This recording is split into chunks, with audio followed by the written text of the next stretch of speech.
And good afternoon, Sword Family.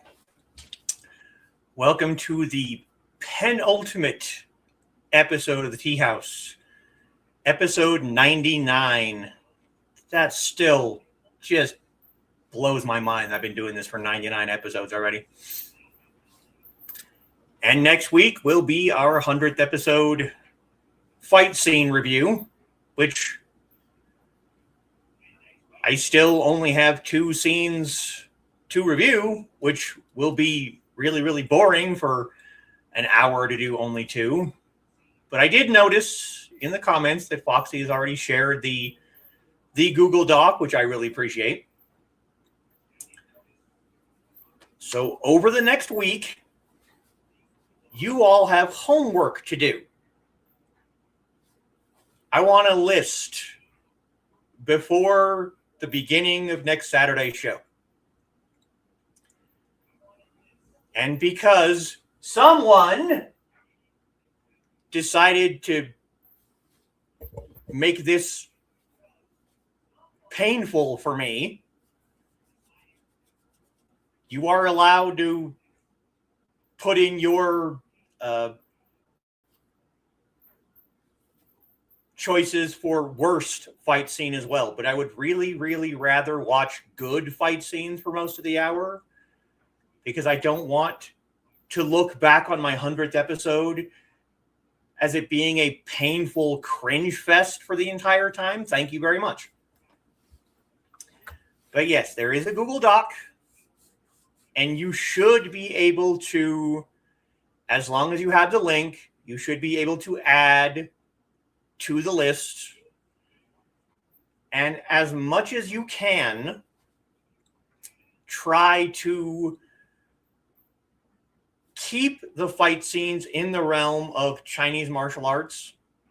They don't have to be, but that's kind of where my expertise lies. So if you have, if you have Japanese fight scenes, I don't know how much I would be able to tell you what's going on in the fight scene, but we can watch them. I would probably be relatively quiet during them, but you can put them in there.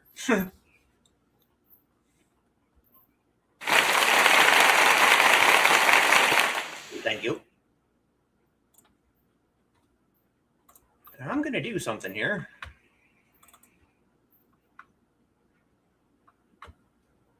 I am adding to my soundboard because this. Oh no! My mental health is broken! That goes on the soundboard now. I heard that a couple of days ago while standing at the self-checkouts at Walmart and immediately had to run home and find it. And I still think whatever mod is in charge of the soundboard for the green room needs to add that, because with this group of people, that's just kind of fitting. But tonight, we're going to be discussing a figure from Chinese myth. I don't even know if I'd call it mythology, but he is a story character from a fairly famous story, from a fairly famous author. Zhāng Wújì, the protagonist of Heaven Sword and Dragon Saber. He is not a historical figure, but I think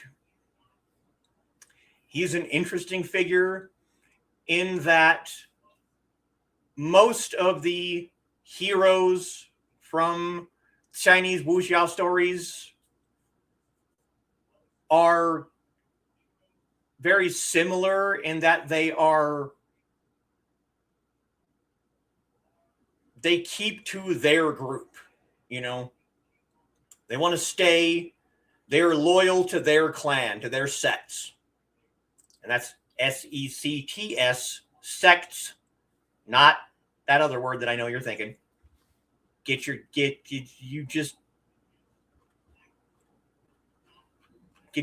mind out of the gutter. We got to put this up. Sect, S-E-C-T.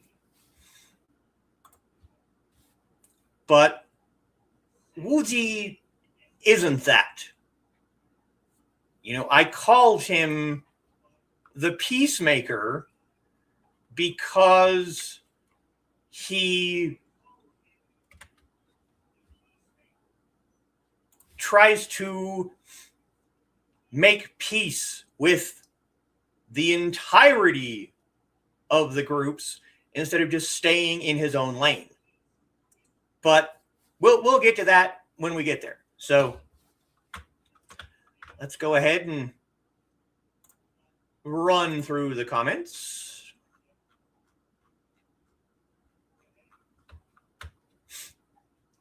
And you'll have to forgive me if I sound a little stuffy. My window is open because it is 75 degrees outside. But there is a very, very awesome breeze. But with that breeze also comes pollen blowing right in my face. So I'm a little allergic to breathing right now. But I also don't care because that breeze is lovely and it is spring. And despite the fact that we didn't really have any snow and we had like a week in late February, early March where the highs were in the 80s, I enjoy spring. Spring is almost my favorite season because you don't have the freezing cold of winter anymore. I can get up at 7 o'clock in the morning and take my dog out. And if I need anything at all, it's a light jacket or, just sleeves. But I don't like summer because I live in the desert, which means it gets way too damn hot. So spring is nice. My favorite season is fall. That's just because of all the colors. And first through the door at 4:19 is our lovely Foxy. Good afternoon, Sword family. Join us tonight in the Teahouse as we learn about. Now, see, Wújì is not a historical figure. Well, I guess he kind of is. Just because he's not real, he could still be classified as a historical figure. That's something that could be discussed by my lovely Sword family.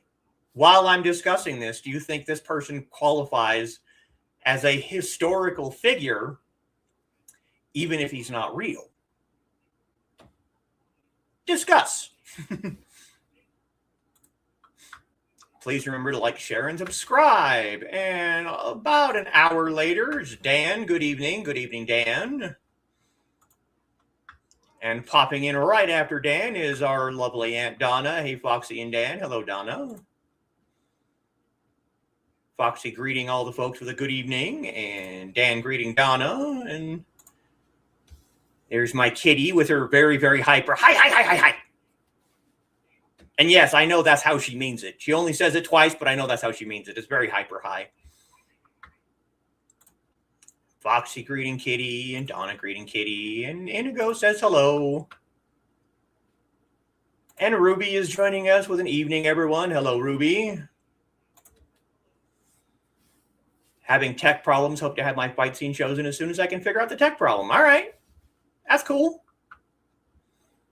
You have a little under 1 week. You have like 6 days, 11 hours, and 18 minutes. Made me move the keyboard so he could get loves. Yeah, he does that.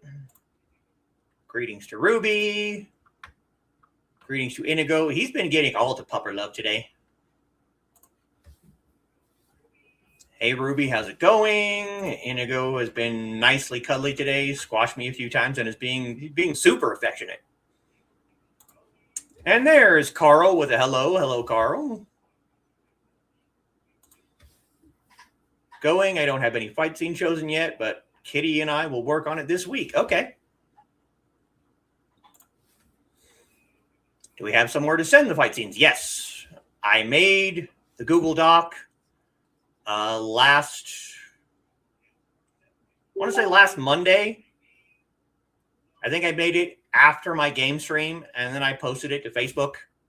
But if no one saw it on Facebook, then it's right there. Well, bookmark, good. Happen to have an open while I was searching stuff. That's a good idea. And there is Midnight with the What's Up Sword people. Hello, Midnight. And here we go. Evening, Midnight. Greetings to me. And some non-binary binary code. Which is greeting from Callie. Hello, Kitty. And hi to Kat.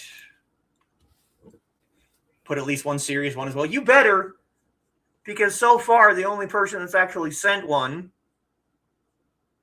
was Joe sending me a fight scene from the Muppets. I don't know exactly how I'm supposed to react to a Muppets fight. Yeah, you. You with your Miss Piggy. What am I supposed to do with that? Oh, yeah. I almost forgot to mention. So I don't know if anyone else, actually, I'm pretty sure no one else has been into StreamYard. They have a new feature in StreamYard that shows you which comments you have displayed. I think I can. We're going to bring this up for just a second.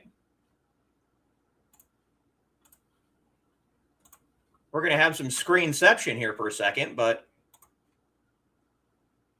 if you look over here, here's the ones that haven't been displayed yet. They're brighter. These are the ones that have already been displayed. When you click on one, like we have Foxy's comment right here, it's very bright. Greeting, Joe. Then we go to the next one. Now it's kind of darkened out. So now you have a new feature on StreamYard where you can see which comments you have displayed and which ones you haven't. That popped up when I logged into StreamYard today. So that's going to be incredibly useful during Creatives of Play to show which comments have been displayed and which ones haven't. So I think that's very cool. Now we go ahead and remove that, but I just thought that was cool. Hello to anyone Carl's missed, and greetings to Joe. Oh no. Trey has a headache, so I'm not sure she'll be joining us tonight. That's too bad. I know that she was enjoying her Stitch and Bitch earlier today. One of these days, if I ever get a chance to go out and buy my own crochet hook or hooks, I will possibly hop on and try to learn something new, because it's not like I don't have enough shit going on in my life already. Hugs for Trey. Did she not get the nap Bread was pushing for? I hope she's got a rest. Poor Trey. And Pro's joining us. Hey, Pro. What's up? Howdy, howdy. Greetings to Pro, and Pro greeting Foxy, and a Kickbot, which can piss off. And Pro greeting Carl, and me. Yeah, I thought you'd like that one. Like I said, someone that's a mod, because I'm not a mod on Discord, someone add that to the soundboard for the green room. Greetings to Pro greeting Donna. Isn't that one great? Yep. Gonna add it to my phone to show my therapist. Yeah. More greetings to Pro. Did get the nap, however, it's a sinus headache. Oh no. No. Yeah, nap would not be, no. Ugh is definitely, yeah. Would never think that word. Right. Yeah, everyone here is just perfectly honest, right? Everybody here is just completely honest. Midnight got his scene picked out. Oh boy. Too bad the turned her brain off and back on didn't work. It should, shouldn't it? Greetings to Midnight. Spring has been cooler than late winter was for a little bit, yeah. But tomorrow or the day after, we have like a high of 88. I'm going to have to turn the air conditioning on for that day because screw that noise. Summer making an appearance, yeah. Literature can be historical. If the story is historical, then so is he. Like I said, that's something you can discuss as I get into it, because greetings to Dan and Dan greeting Pro. Facebook will show it to me in about 2 weeks. Probably, yeah. Pro laughing. No more losing your place. Exactly. You can still star the comment that you left off on if you have, a lot to go through, but it's really easy to just scroll through really quickly and be like, oh, look, I didn't show the Kickbot comments. Those are still bright. The rest of them are all grayed out. So I know which ones didn't get shown on screen and which ones did. At least the evil book of face is allowing you to see things. That's why I don't go to the regular page. I go to the friend feed. That way I see things. It doesn't take me 3 or 4 days to see things that people post. I go to the friend feed because I don't need ads. I don't need garbage from pages that I don't follow. I don't need to see that crap. I want to see the things that my friends post. So I go to the friend feed. Hugs for Donna. Wish turning my brain off did something. I'm on day 3. Yeah. Hey, there's Dawn. Dawn joining us. Evening. Hello, Dawn. Greetings for Dawn and more greetings. How was the event? Dawn greeting Carl and Foxy. Yes. How are your cat wiggles working out?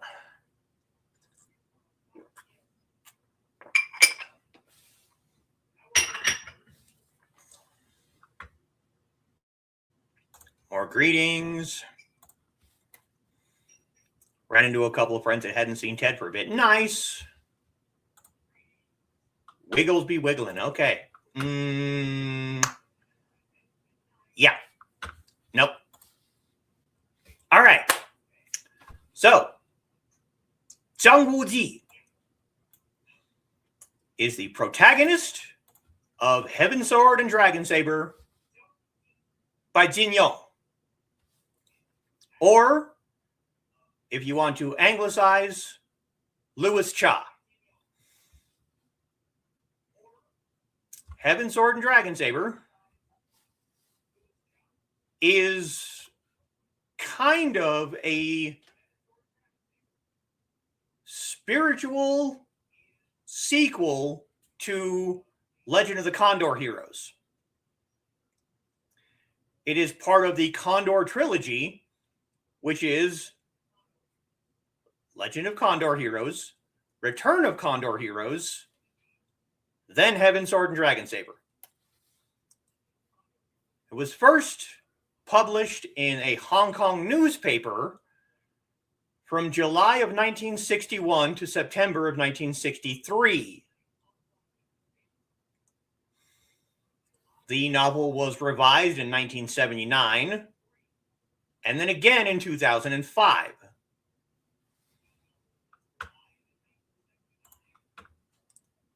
Wújì is the child of Yin of the Heavenly Eagle clan and Zhāng of Wudang. Wújì means not quit, not give up, which is a really, really good name for this character. Zhāng was a Wudang swordsman, as most people from Wudang are, swordsmen. Greetings to Donna. Ted went out of the house 2 days in a row. Nice. That's always nice. Bet that felt good. Only going out for doctor appointments sucks. Yes, it does. Twas. Yay. So before we get into Wújì as a character, we have to get into how his parents met, how they fell in love, and how they died. Because all three of these things have an effect on Wúji's life from the point that he was born until the end of the story. So, Zhāng, Wudang swordsman.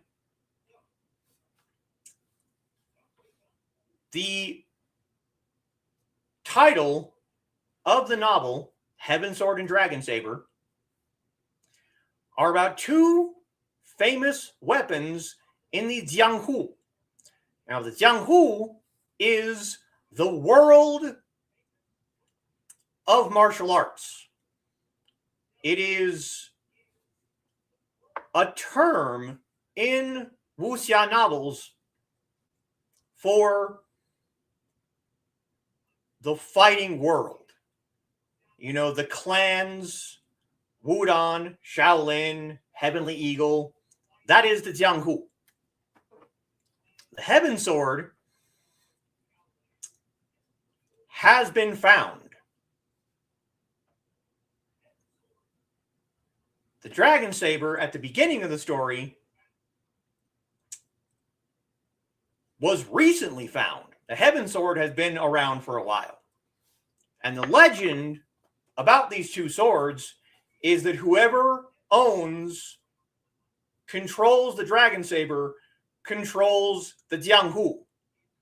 But the Heaven Sword, whoever owns the Heaven Sword, is the only person that can stand against the Dragon Saber. So the two weapons are famous and very, very sought after.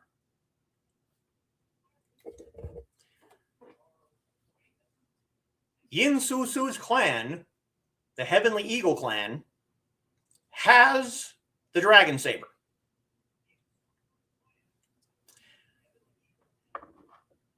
Now, Zhāng of Wudang is searching for whoever is responsible for gravely injuring one of his Wudang brothers.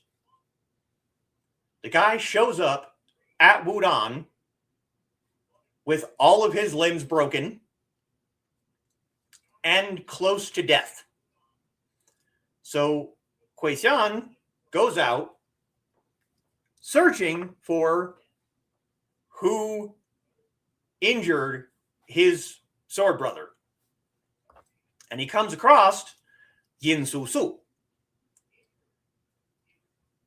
Yin Su had disguised herself as him. She was responsible for having his brother sent back to Wudang by an escort agency, not that kind of escort agency, more of a bodyguard company. And she told them that if anything happened to their cargo, she was going to kill them, the entire escort agency, and their family. Which, unfortunately, something happened to him, so she made good on her promise. But because she was disguising herself as Zhāng Wújì, everyone thought he did it. So he had to go. And when he meets her on a boat, she admits to doing it. So now he's wanted for murder.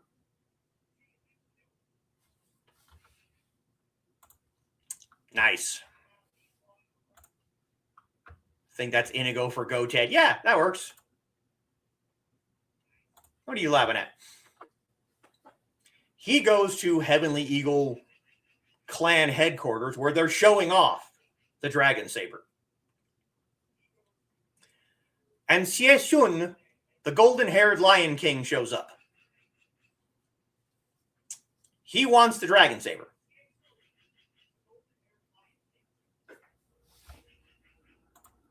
You can laugh about Inigo. That's fine. No worries. Everyone wants the dragon saber, but he really wants it because his family was murdered, and he believes that if he gets the sword, he can get revenge on the people who killed his family. But he also knows that if he takes the sword and leaves anybody at Heavenly Eagle alive, they're going to come after him to retrieve their sword. So he's going to kill everyone on the island.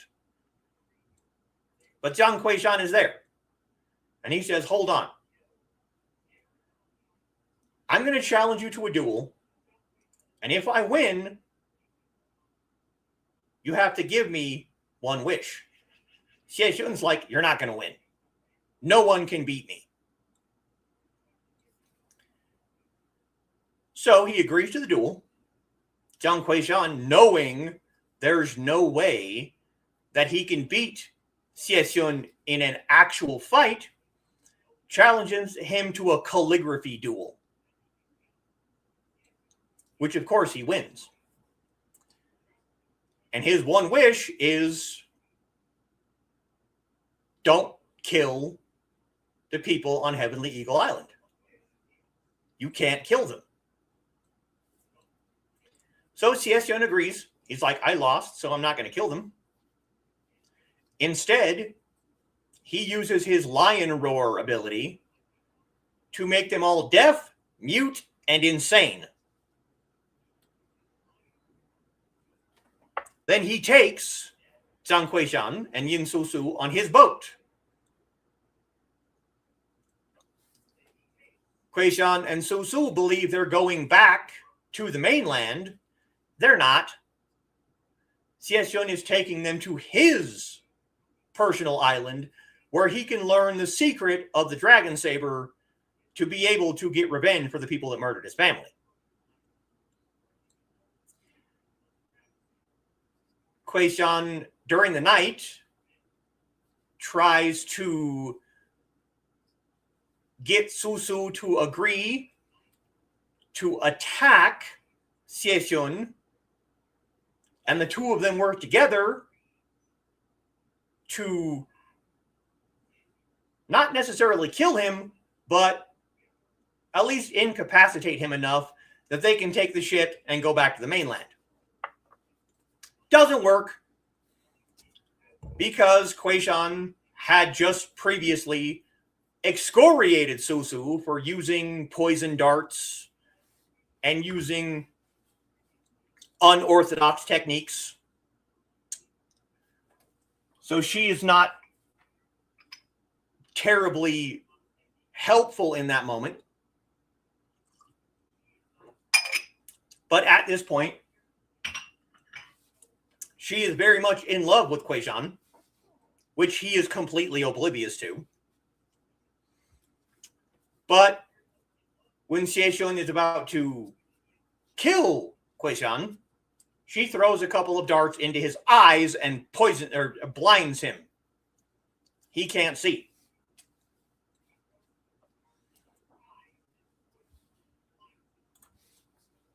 Just did the big sigh that pets do when they're totally content. Aw.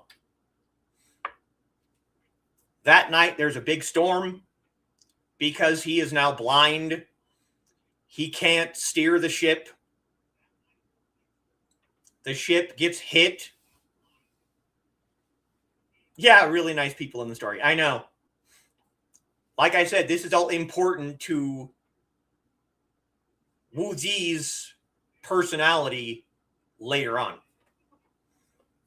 So the ship gets damaged in the waves. Kuei-shan and Susu end up overboard, floating on pieces of the wreckage, and they just happen to float to a deserted island. At first, they're the only two people there. They don't know where they are. It's just an isolated island in the middle of the ocean. They don't know which direction mainland China is. They're just kind of stuck there. Of course, they're not alone for long. Xieshun shows up. But hey, when you're a man and a woman stuck on a deserted island, no one else is around, and you are very, very much in love, you know, when a mommy and daddy love each other, yeah, she ends up pregnant. And while she's pregnant, Xieshun also shows up on the island. Gone completely insane. The loss of his eyesight, plus everything else that has happened in his life, he loses his mind. And he attacks them while Susu goes into labor. Yeah. He snaps out of his insanity when he hears the baby crying because he remembers his child that died. And from that point on, he declares himself to be the child's protector. You're never going to be in danger as long as I'm alive. And yes, he very much lost his Mabus! You have no Mabus! Yes. So, now you have Zhang Kuei-shan, Yin Susu, Xieshun, and the child, Zhāng Wújì. They named the child after Xieshun's deceased child. And they spend 10 years on this island. Xieshun and Kuei-shan teaching Zhāng Wújì martial arts. He has nothing else to do but learn from these people for the first 10 years of his life. He has the obviously chivalrous father teaching him Wudang martial arts. He has Xieshun, the big muscular protector, who is teaching him not always chivalrous martial arts. But eventually, Zhang Kuei-shan notices something about the pattern of the waves. Yeah, he's going to get real good at it. Yeah. He notices that during a certain time of the year, the wind blows in one specific direction that causes the waves to flow in that direction too. And he decides the family's going to get off this island. They're going to build a raft. They're going to get off this island. They're going to make it back to mainland China. They build the raft. They're getting ready to go. Xieshun says, I'm not going. I'm staying here. Staying right here until I figure out the secret of this sword. So, reluctantly, they leave him there. and the other 3 get on the raft. They make it back to the mainland. They've been gone for 10 years. So when they get back, they're like, okay, we need to figure out what has changed in the 10 years that we're gone. So the first place they go is a tavern. Because where else are you going to get your information from? Hey, what's up, Dave? Greetings. And greetings for Dave. And more greetings for Dave. They go to the tavern. Yin Su Su is terrified of going back to Wudon with her new husband and child. Because what if they don't like me? I'm from an unorthodox sect. I'm from an evil sect. What if they don't like me? He's like, don't worry about it. You're my wife. They're going to love you. So they go back to Wudon. And Wújì gets to meet Zhang Sanfeng, the creator of Wudon martial arts, who is like basically his grandmaster, and all his father's martial brothers. Blacksmith, yeah. That would get you a good way to find out what has happened within the martial world, but a tavern would be better at telling you what happened to the world at large, basically. Unfortunately, everyone hears that Kuei-san and Su-Su are back. So they go to Wudon, and they demand to know the location of Xie and the Dragon Saber. You're going to tell us. You have to tell us. Where is the sword? And they're like, no, we're not going to tell you. He's not hurting anybody. Yeah, he straight up murdered several people before he left. But, you know, he's not hurting anybody now. But everyone's like, no, you have to tell us. So, unfortunately, Wúji's parents commit suicide right in front of him. They kill themselves. Hey, Freddie. They're not going to give away Xie whereabouts, so they kill themselves. So Wújì, at 10 years old, has to watch his parents die.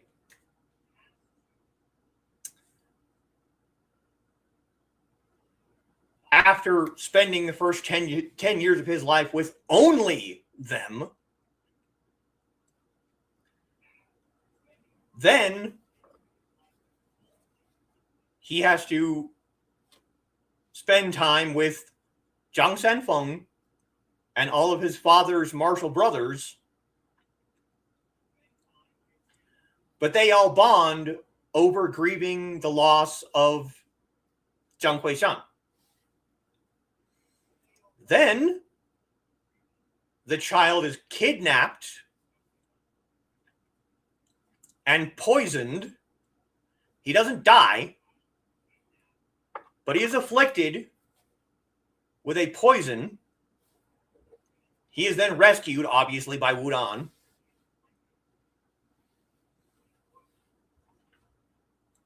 But he wanders into a valley and he finds a very, very famous martial arts manual called the Jiuyang Zhenjing, the 9-Yang Manual.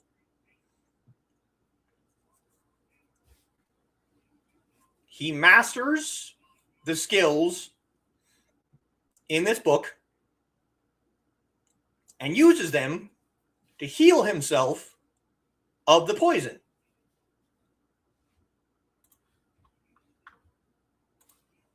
Oh, I can hear Freddie singing, I know. I'm glad you're enjoying story time. I enjoy telling these stories, so.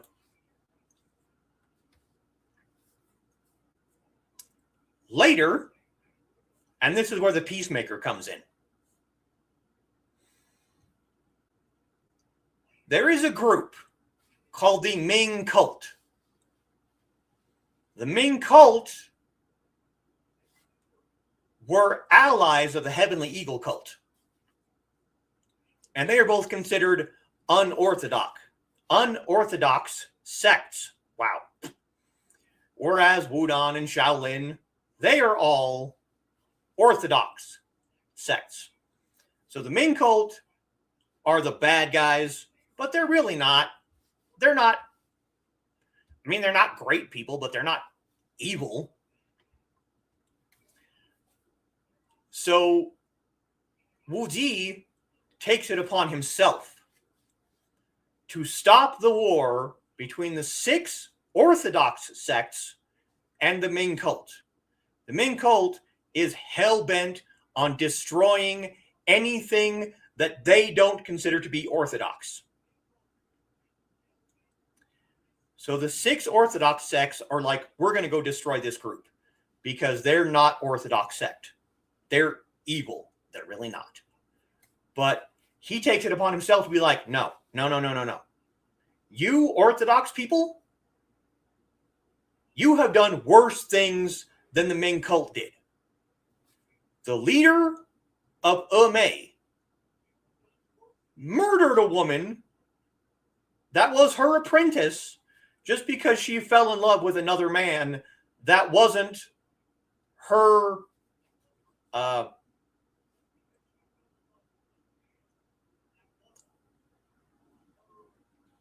can't think of the word. Damn it.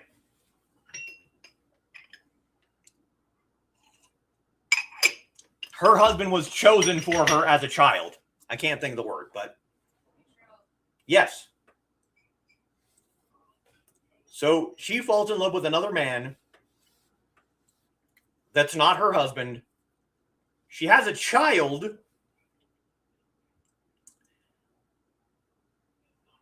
And her master at Mei just straight up murders her for it. Just kills her. The man that she fell in love with, the father of this child, is in the Ming Cult. He's not a terrible guy. Yeah, he slept with a married woman. Okay, that's not great, but when your family chooses your spouse when you're, 4 years old, and you're supposed to just be fine with this, marry someone that you haven't met until like the wedding day. Yeah, basically an arranged marriage. That's basically what I was going for. Yeah, I know. See, you sleep with a married woman all the time. You're right. And the Ming Cult could possibly be construed as anti-heroes. They're not evil, but they're not orthodox. But, there's someone hiding in Shaolin that injured Kuei Shan's brother. Yep. There's the puppy butt. And there's the foxy. Yep. So he takes it upon himself to stop the brewing war between the Ming Cult and the 6 orthodox sects. This is why I call him the Peacemaker. Because he's not a member officially of any sect. He's not a member of Wudang. He's not a member of the Ming Cult. He's not a member of the Heavenly Eagle sect. He's not a part of any of this. But he sees all these people fighting, and he's like, hey, wait a minute. What are you fighting for? What are you fighting over? You did bad things. You did bad things. You did good things. You did good things. Why are you fighting? So he takes it upon himself The Orthodox sects show up at Ming cult headquarters, hell-bent on just wiping everyone out. And he shows up and basically beats everyone. Ming cult members, Wudon members, he beats them all in duels. And they're all like, oh, damn. Okay. Yeah, we're gonna back off now because you could destroy all of us. And so they basically make like a peace deal between all of them. He earns the respect of all of the people in the Ming cult after he masters one of their cult's major skills. And they decide that he's going to become the new leader. He's going to take over as leader of the Ming cult. He then goes on to reform the cult and everyone's relation with the cult single-handedly. So now you have Zhāng Wújì as the leader of the Ming cult. Now he's a part of a cult and its leader.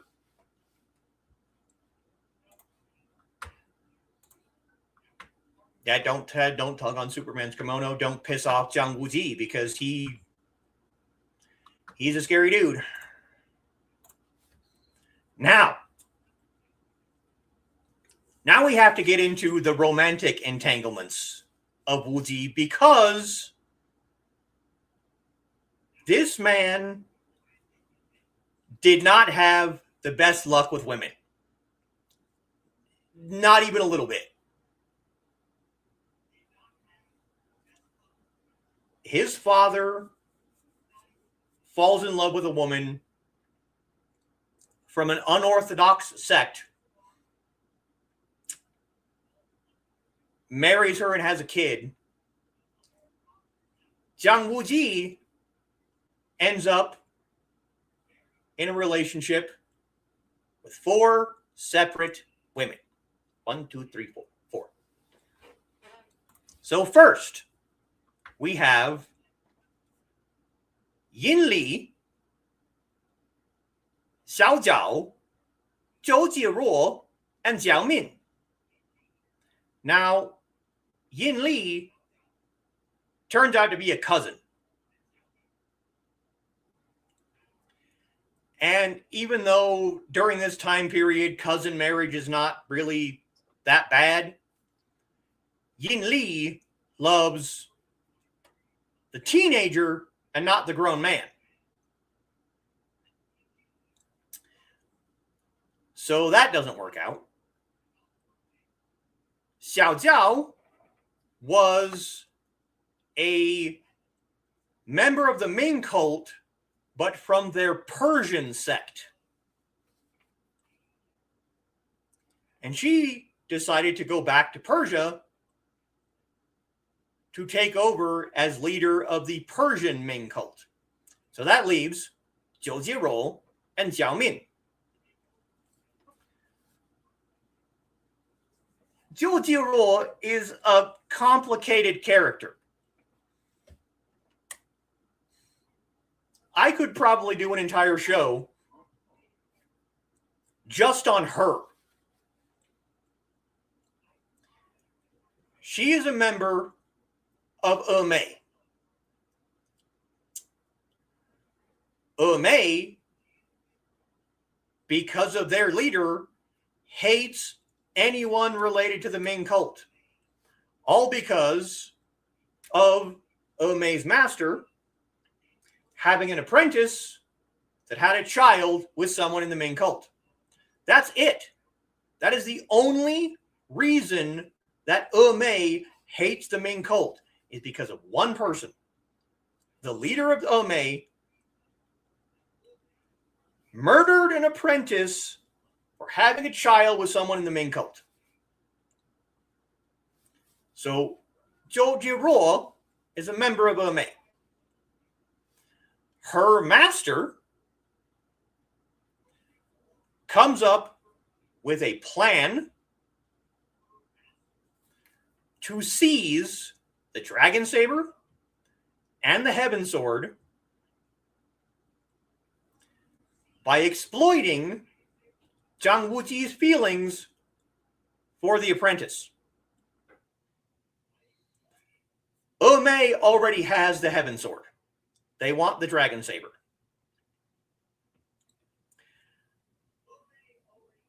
Wújì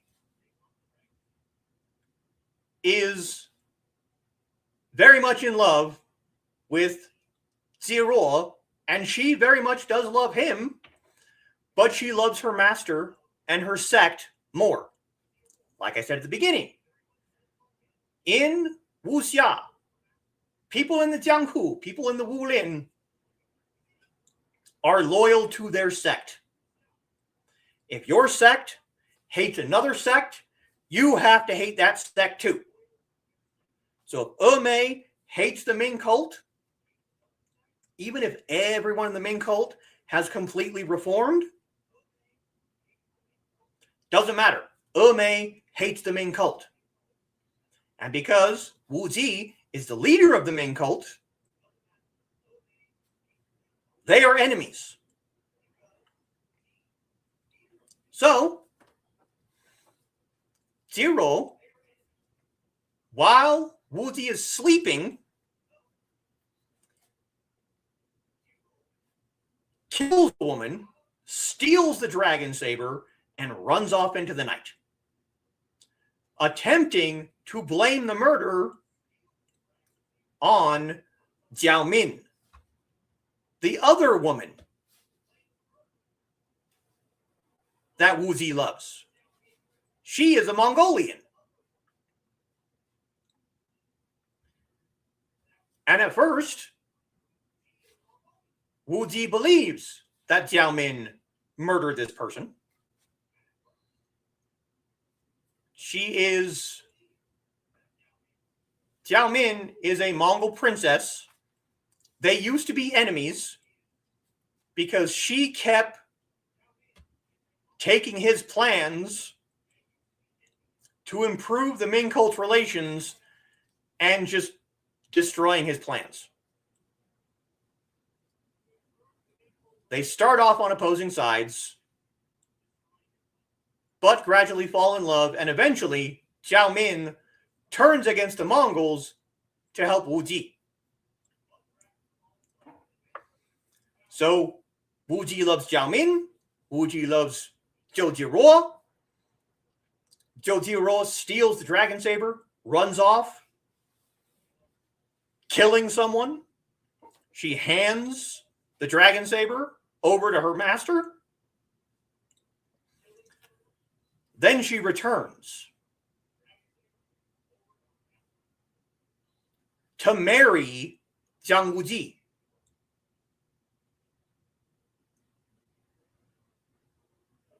Jiao Min shows up at the wedding to prove that she wasn't the killer, that Zhou Jiruo was the killer.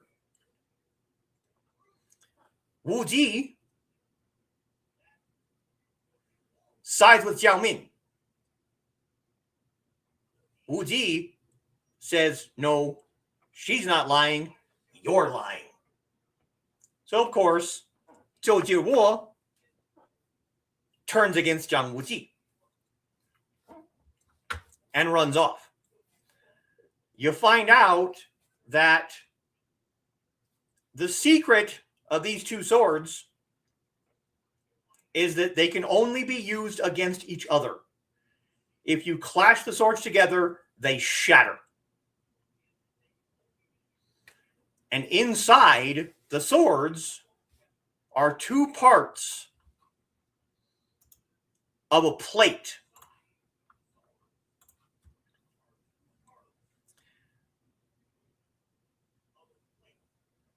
That is a map of an island.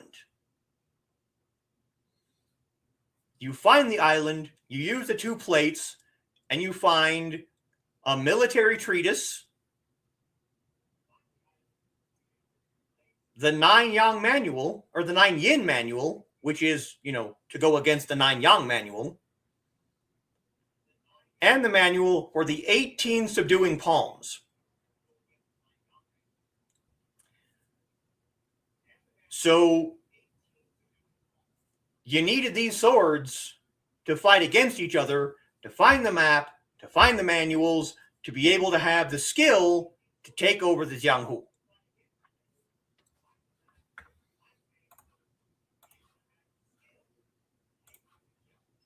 Yeah, greedy bugger, you're not wrong. Need a scorecard, flowchart with red string. Yep. Sounds like a soap opera. You're not wrong. I know, Pro. It's a lot. Jerry. Yeah. You're not wrong. Now, eventually, Xie Xun gets discovered. He gets captured.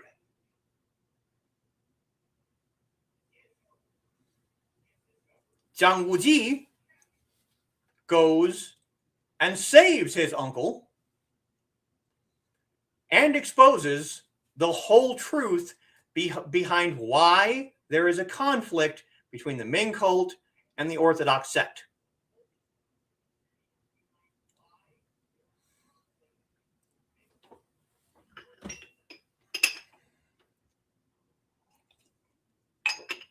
He is also, Wújì becomes a key figure in leading the jiānghú and rebels to overthrow the Yuan dynasty, which, if you remember when we were doing our deep dive into the Chinese dynastic period, the Yuan dynasty was the time period when China was ruled by the Mongol Empire. So the Han Chinese that had been subjugated by the Mongols, Zhāng Wújì leads the jiānghú and rebel forces overthrowing the Yuan. But during these battles, he believes that the Ming cult are plotting to betray him and turn on him. So he decides that he is going to retire from the jiānghú, runs off with Jiao Min, and they decide to leave a life far away from society. They give up their weapons, and they're just like, screw you all. We're going to go over here and live far away from all of you, and you guys can piss off and leave us alone. So, Wújì was the result of two parents from warring clans falling in love, having a child. Far away from all of the battles in the jiānghú. They live on a deserted island for 10 years. Then they go back to the mainland, and the first thing that happens is all of those Orthodox sects, that's really hard to say, make his parents kill themselves right in front of him. So he already has negative opinions for a lot of these people. He runs into some of them later on in the story. He's further raised by his grandmaster, Zhang Sanfeng, and his father's martial brothers. Yeah. people who escape were the first ones with any sense. You're not wrong. That's sex and violence, yeah. I mean, in wuxia, in the jiānghú, it's going to happen. So he's raised further by Zhang Senfeng and his father's martial brothers. He gets kidnapped and poisoned as a child because, again, someone wants the dragon saber. They want the location of his uncle Xie, which further pushes him to not trust these people. And yet, he grows up into the kind of person that sees all the violence between these groups, sees how absolutely stupid it is, reforms a previously unorthodox evil sect, repairs relationships between that sect and other groups, falls in love with 4 different women, 2 of which don't work out for him because one is a cousin and one just leaves the country. Half of the 2 remaining ones scheme against him, steal from him, try to get him killed,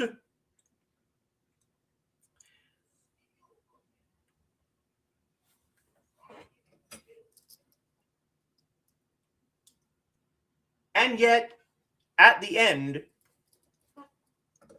he's still a peacemaker. He never,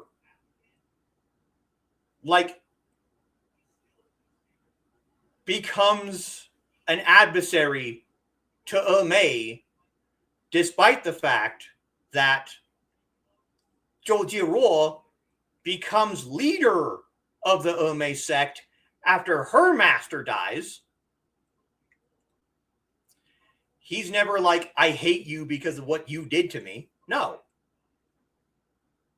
He's still like, this is stupid. Why would I hate an entire group because of the actions of a handful of people? He had every reason to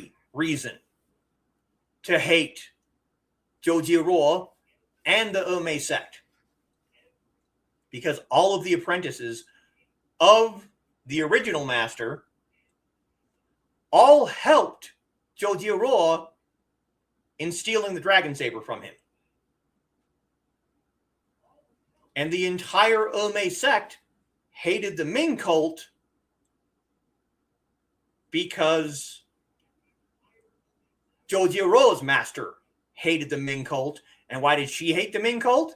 Because her apprentice died because she killed her because she fell in love with a man in the Ming cult. And Wújì sees all of this. He is right in the middle of all of this strife, and he's still like, this is stupid. Why would I hate you? I have no reason to hate. He does. He does have reason to hate them, but he still doesn't.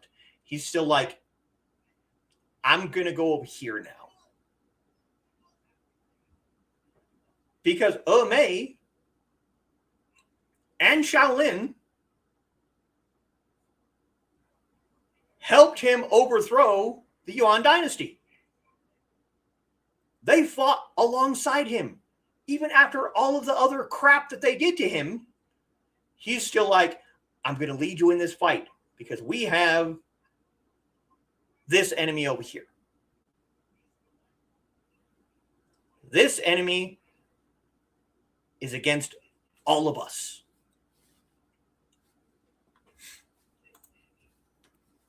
Some folks needed the Viv look. It probably wouldn't have worked, but you could try. Agree, second, third. They all fought alongside each other, even after everything that they individually and as a group did to Zhāng Wújì. He's like, I'm still going to lead you. And they all fight alongside each other, even if previously they had stabbed him in the back. He's still like, we got other stuff going on right now. But even after the battle is won and the Yuan dynasty is overthrown, he's still like, you know what? I don't care. Leave me alone. Just leave me alone. I want nothing farther to do with you. I'm going to go and take this woman who didn't betray me, even though she could have. Because remember, Jiao Min is a Mongol. She could have sided with the Yuan dynasty. She could have sided with the Mongol-led dynasty. She could have betrayed him easily, but she didn't. Bid for Congress. I don't know if I would want to. No. Free chickens for everyone. Still need to talk farming and tractors. $5 chicken. Oh, Carl, my friend, this is all one book. When it was serialized in the newspaper, like I said, it took from July of 1961 to September of 1963. But, I mean, I guess that's not entirely true.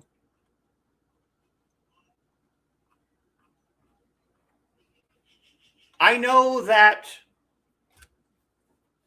I have a graphic novel of book 1 of Heaven, Sword, and Dragon Saber. I think one of the versions that I found online in Chinese was 10 books. So it could be quite a few books to tell this whole story. Freddy and the Magpies are talking. Of course they are. They're plotting against you.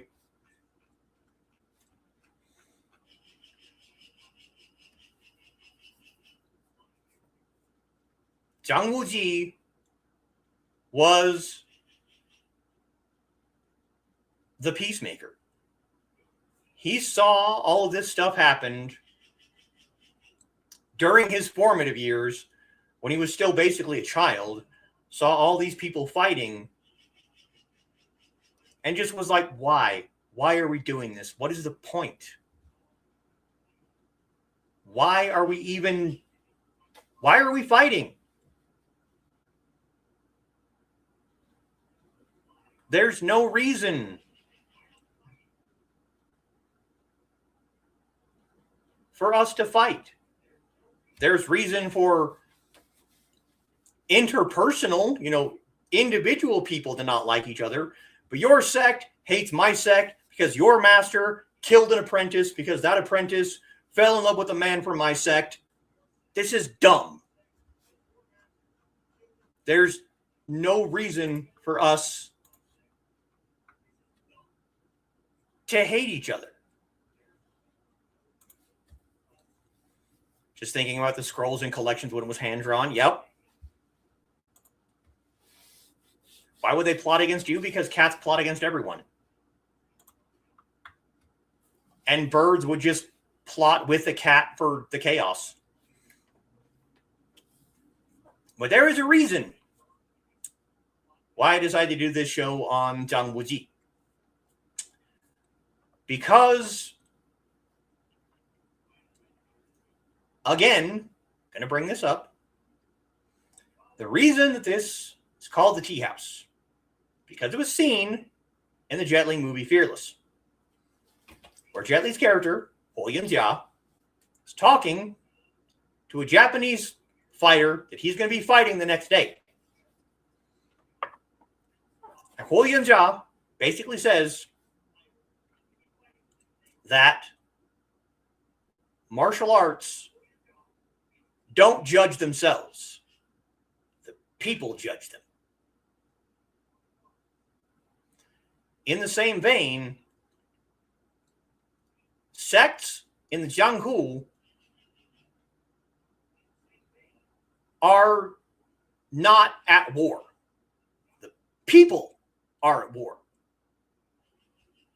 Zhāng Wújì looks at all this conflict and goes, hey, knock it off. Why do you hate me? Because your master hated one person in my sect. And that one person didn't do anything wrong. Why are we all fighting and killing each other? That's kind of how I feel about some of the conflicts between different martial arts. You know, you have people saying my style can beat your style. Okay. I don't care. Well, you're supposed to stand up for your style. Why? If that person thinks they can beat me, show me. And if you can beat me, then you can teach me. You can teach me what I did wrong.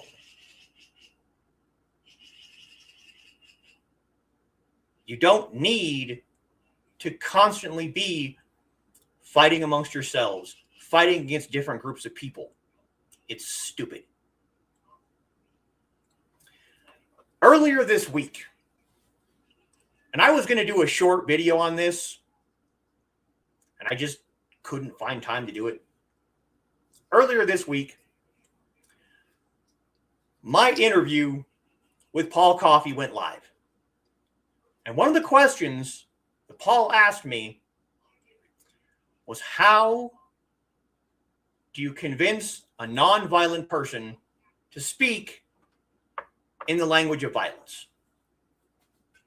And at the time, back in January, my answer was, sometimes you have to be violent. Since then, I have changed my answer. And if you go back to that video and you watch it again, there's a comment underneath from me. Now, hold on, Dan. Hold on. My new answer to that question is this. How do you teach a nonviolent person to be violent? You don't. You don't. Because the answer to violence is not always more violence. The answer to force is not always a greater force. If you have a nonviolent person and they come to you for self-defense, you cannot, you should not make that person change the aspect of who they are. Let them remain nonviolent, but you teach them how to redirect violence. You teach them how to meet force with softness. Because the answer to force is not a greater force. Tai Chi, Ba Gua, Xing Yi. A lot of these internal styles are about redirection. They're about moving things without meeting them with force. If someone's throwing a punch at you, you have the option of meeting that with a greater force. Hard blocks. The problem with that is it's not always going to work. Sometimes you're going to come across someone that's just stronger than you are. And your force is not going to be able to knock their force offline. But what you can do is redirect that force. What you can do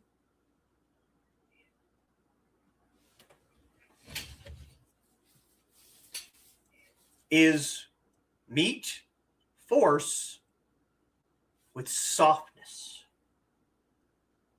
You don't have to knock that punch offline. You don't have to hard block the punch out of the way. You redirect. You meet force with softness. That's why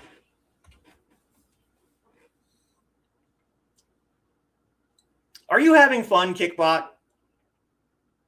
You're cute, but piss off.